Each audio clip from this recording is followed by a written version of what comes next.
Welcome. Thank you so much for joining us. We're Alpha Kappa Sigma Alumni Chapter, and you are now joining our Golden Conversations. My name is Angelique Smith Phillips.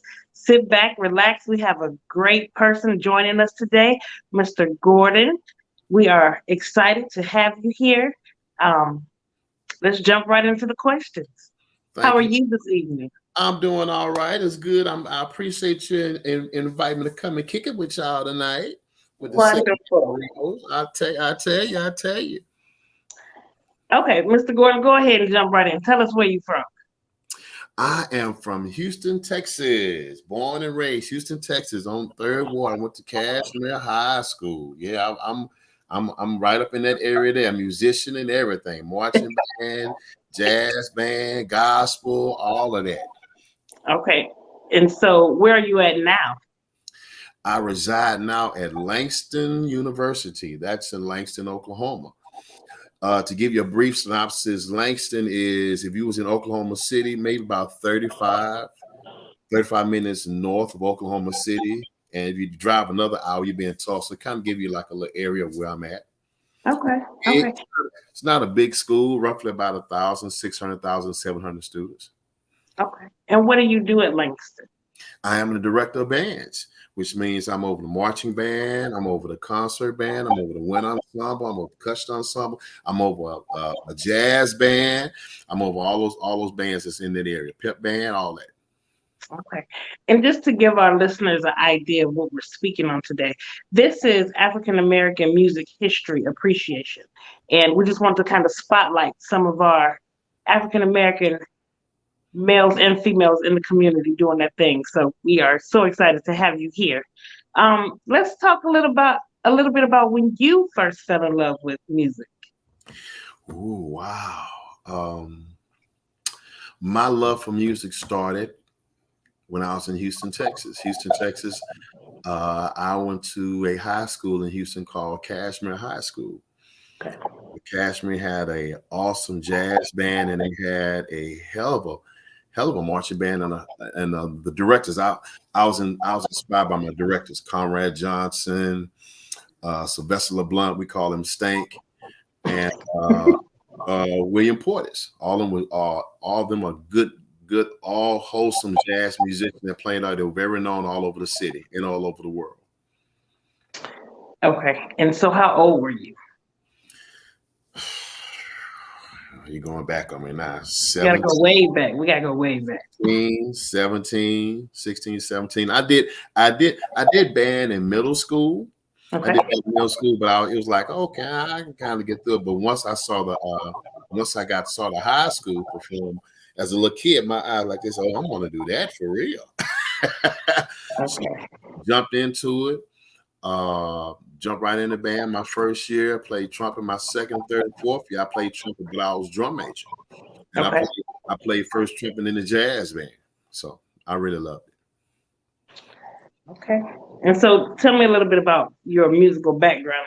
I hear it. I hear it's bubbling on the inside. You keep giving us a little snippet at a time. Just go ahead and throw it in there. Just put it in the pot and give it to us. Okay. Okay. After I graduated from Cashmere, I was in the band at Cashmere 4 years. I graduated. I went to the Prairie View Indian University. I was a part of that marching band there, part of that jazz band there. Was a part of the Marching Storm. In fact, you're looking at the guy that came up with the name, the Marching Storm. Before it was the Marching Storm, it was called the SOS Band, Sound of Success.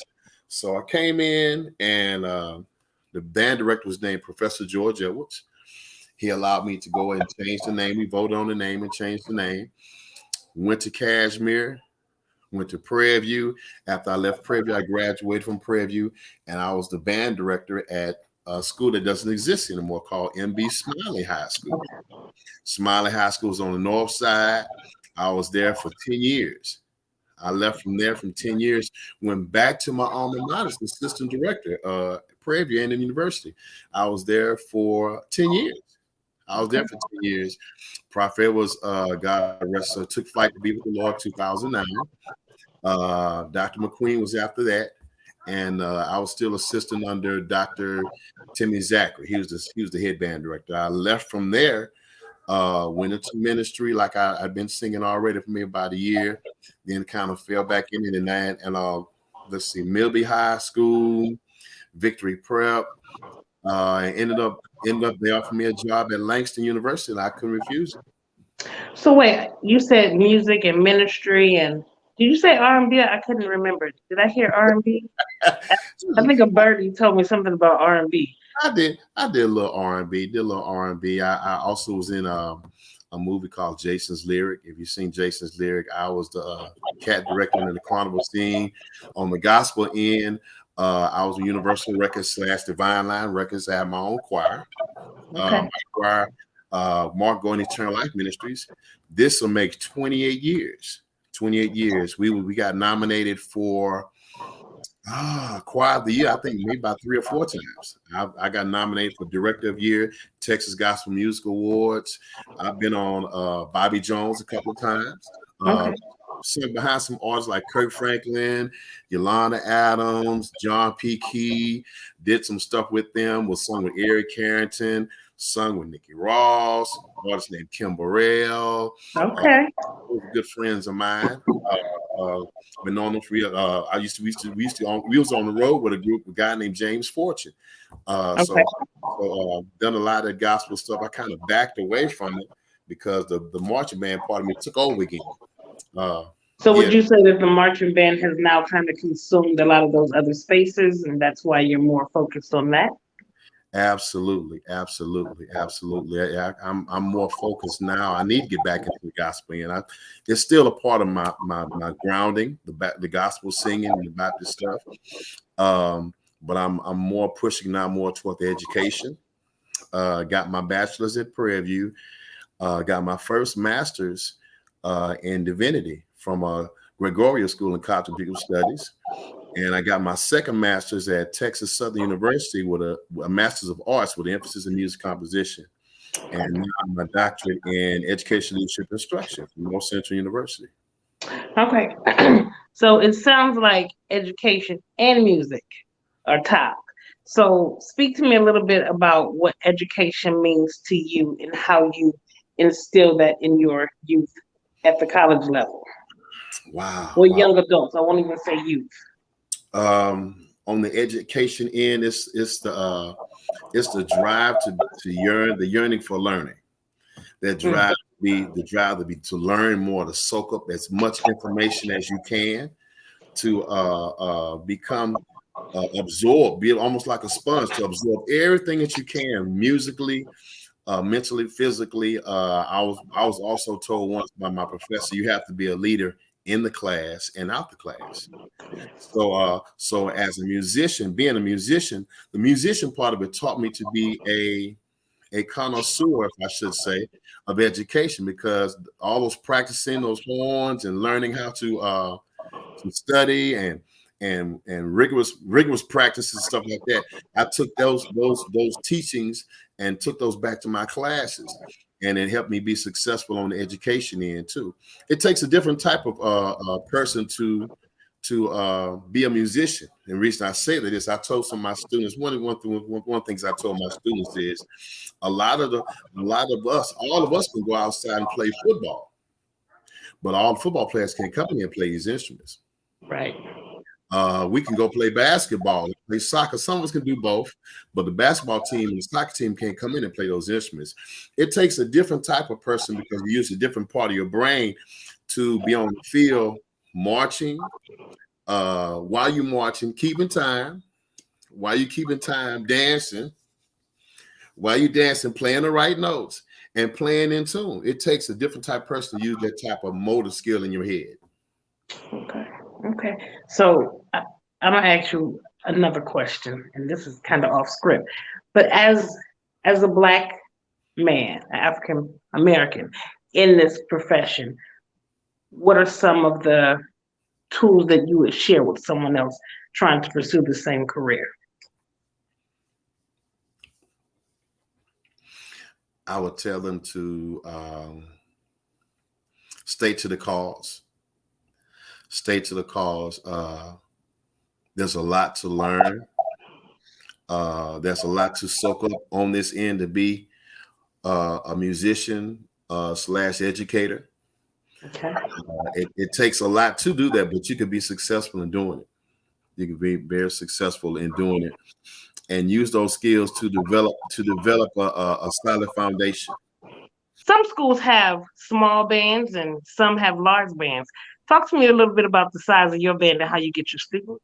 Wow, good question, good question. So when I first got to Langston University, we had roughly about 45 to 100 students in the band. The president of Langston is Dr. Kent Smith. He's a graduate of Southern University. Okay. So he knows stuff about band. And so my assignment was build a band program. So when I came in last year, I gave $2.7 million worth of scholarships away.